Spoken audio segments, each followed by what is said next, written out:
let's start with this. I have spent at least a year saying, let's wait till this report comes out. And there's two things that I've never been invested in either way. I've never been invested in some type of grand conspiracy narrative that will explain all of modern politics to me, because here's the bottom line. Even if you found the most radical and extreme Tom Clancy version of the Russia story, it would still not be as important as oligarchy, as white supremacy, as the historical and economic and social trends that allowed someone like Donald Trump to get into the White House. And conversely, I wasn't invested in saying the thing was total bullshit either. Seemed like there was some sketchy connections. There was a meeting here and a meeting there. Things almost never turned out in the reporting of it to be as melodramatic as initially reported. And obviously, it's not wise to take the intelligence service's words for it. But Donald Trump fired James Comey. Like, there were actually things that happened. So it seemed wise to wait for this report to come out. And I also have to tell you, while I thought maybe, very unlikely, but maybe this would reach a Don Jr. as an example, the idea that this would actually indict Donald Trump as sitting president was shockingly far-fetched, to put it politely, and profoundly unlikely from a career political mandarin like Robert Mueller, who should mainly be known for horrific persecution of the Muslim community, as well as his role in the Iraq invasion. But that being said, the Mueller report has concluded, and it has suggested that there will be no further indictments. And let's go. First things first.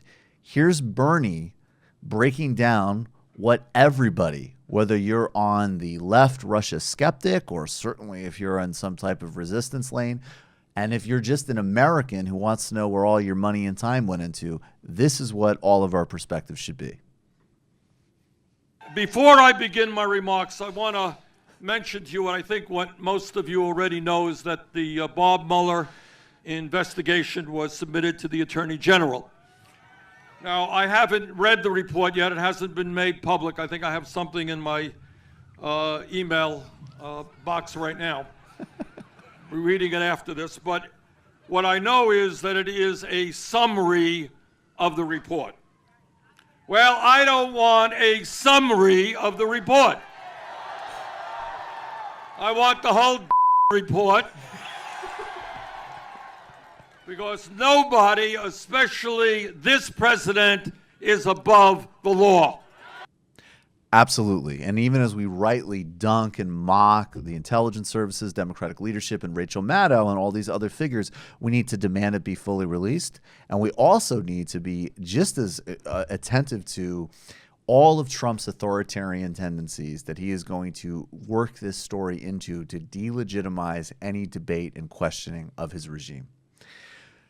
The Democratic Party was too focused on the theory, and some believed that Trump would actually be taken down by this. This has to stop. We have to beat Donald Trump, not because he's some Russian agent, but because he's a white supremacist with fascist sympathies who's putting children in cages. We have to beat Trump with politics, not with conspiracy theories. If the Democratic Party was interested in collusion and had a clear evidence of Trump's team colluding with a foreign power before he came into office, Jared Kushner directed Michael Flynn to contact Russia to oppose or delay a vote on the expansion of Israeli settlements. This task was specifically at the behest of the Netanyahu government. But don't take my word for it. Take Ron Dermer's word for it, the ambassador from the United States to Israel, who said Israel and the United States, who said, obviously, we reached out to the Trump transition team and hoped that they would help us. And they were helpful, that they would speak to other governments in order to prevent a vote like this from happening.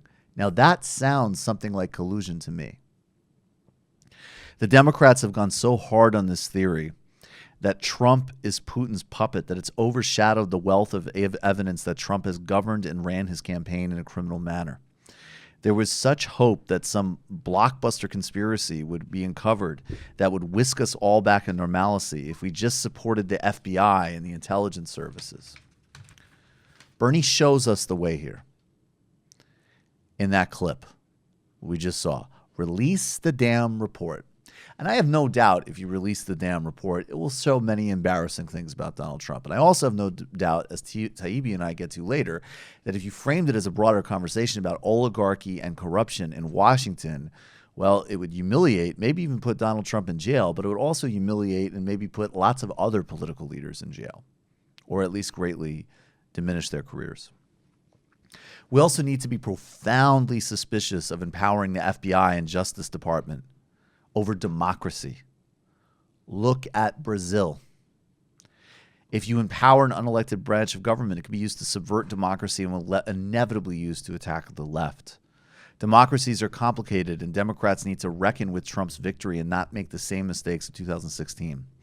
But despite this ridiculous Mueller cult, the fact is that Trump is still wildly unpopular. And unless the Democratic Party really screws it up, he will lose in 2020. This is why there is no reason to not pursue a bold, progressive agenda that is, by the way, extremely popular, not just because it will beat Trump, because it's what the country needs. It cannot just give people, you need to give people something to vote for, and you need to defeat the underlying conditions that lead to Trump and Trump-like things. Per a report from The Intercept, the Democratic Congressional Campaign Committee announced to political strategists and vendors that if they supported candidates mounting primary challenges against incumbent House Democrats, the party will cut them off from business. This is a direct attack on the progressive movement and winning. And actually, it sounds a little bit like collusion, if I could be immature for a second. It is a direct attack on the progressive movement, which has been gaining power and producing America's most important young leaders. And while the DCCC has always worked to push out leftists and progressives, making this policy public is a significant shift and an attempt to intimidate progressive campaigns. We've seen it with Ilhan Omar. We've seen it with Rashida Tlaib. And God knows we've seen it with Bernie Sanders and with AOC. The Democratic leadership wants to avoid engaging in real politics with their base, just as they've avoided doing it with Trump. We don't need Mueller or Schumer or Pelosi to save us. We have to save each other from the scourge of Trumpism by taking political power away from the few and bringing it to the many. Do you guys have anything you want to add to that? I'm happy that we have not. And frankly, I'm also, happy that we didn't definitively say something the other way on it. Look, I mean, sat back, see what they say.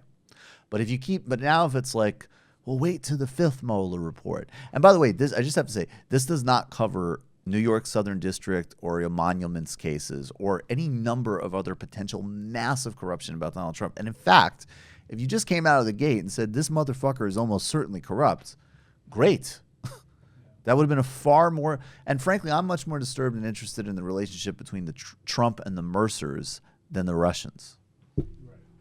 Exactly. You know, it's like I'm pretty happy. Look, I want to see the full report, and definitely anything that we can use against Trump is something that we should use, right? Because he's a bad person, he's a criminal, he's a monster. We need to defeat him.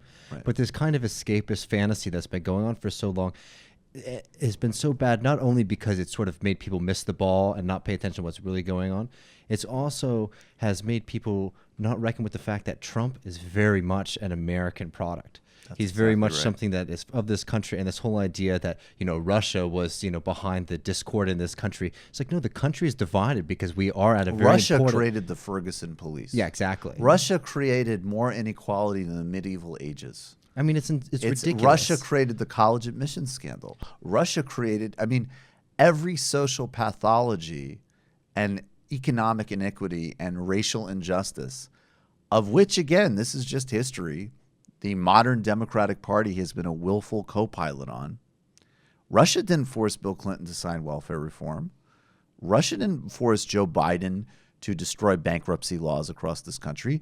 Russia didn't form a bipartisan consensus to strip away investment in rural communities and inner cities and put more people in prison than anywhere else on the planet. So even if the most intense conspiracies were true, and of course Russia wants to interfere in our elections as we interfere in theirs and so on, look at the weakened immune system that we have created, capitalism, white supremacy, all of these variables that have allowed them to even play that role, let alone allowed Donald Trump, who literally is like a personification of every economic and social ill conceivable to humans. I mean, he's fused in one person. He's like the 99 Summer Jam of bad things. Griscom and I were talking a little bit about, seeing Bernie figure out a way to sort of partake, because I agree with the content of what he said there. I mean, I made a lot of my political education was coming up like doing Nixon tape type things or JFK conspiracy type things, and all of that is like Freedom of Information Act. Give us that shit because it's ours. Yep. Like, you work for us, and I think that is a really good principle. I also know that like as soon as Bernie tweeted anything about the Russia stuff, you had Eric Garland being like, "Well, what about Tad Devine? This bullshit, right?" Oh my God! So it's like but this is a way basically Bernie can not only say the right thing that you should say, but he's leaning into it a little bit with like it's sort of like how he said, "We don't care about your damn emails," and how like a big swath of people could look to that as something they agreed with, whether they were Hillary bots or like Bernie bros. Right. It's a similar. This is a similar genre of, I think, rhetoric for him. Where What I think is funny is that if people weren't so ridiculous, they would actually find a lot of things like that from him. Yes. Right. Like if you actually were watching his speeches and you weren't just mediated through this like bizarre irrational hatred that like some very odd people on the internet have for him, you'd find a lot of that. And I also think like Eric Garland, I mean, look, if we're doing account keeping here, okay, that guy's a joke, whatever. There's all these hysterical, although I kind of have a soft spot for the Krasensteins. Oh, yeah. But like, there's all these like ludicrous people that have risen up in the, Robert Mueller comic book genre. And and again, I had crazy hopes in the middle of the transition before Trump was inaugurated. I didn't really think so, but I get it. I'm not sitting here and pretending like I think to be mortified and terrified and disgusted by Trump is a quite natural and healthy human reactions. But some of us also did not look at a Twitter thread that literally had no intellectual internal coherence from some random consultant guy and say, this looks like the Federalist Papers. I mean, you had people who have, and again, even someone like Clara Jeffrey, it's sort of like she pops up as like this ridiculous character on Twitter, but that's a pretty, editing Mother Jones that's a strong platform, particularly, I mean, honestly, even just, it still is, but even relative 2 years ago before an even greater proliferation of alternative media within alternative media. So you had people, very credible and serious people, embracing just like nonsense. Well, I mean, not even like just a wrong interpretation of whatever. That's fine. Everybody does that. And it would be arrogant to pretend otherwise. But things that were like on their face, nonsense. No, and like, that's the one thing that really for me over the past couple of years of this whole Russiagate, story, I think one of the most frightening stories for me was Prop or Not. I don't know if y'all remember that, but this was supposed to be some think tank that was being able to tell whether or not organizations were, Russian agents or not. And the Washington Post, released this entire report on it and, accepted it as fact. Yeah. And we still don't know who's behind it. I don't know if you've been on it recently. It's just some weird person who's just like tweeting and still trying to antagonize for folks.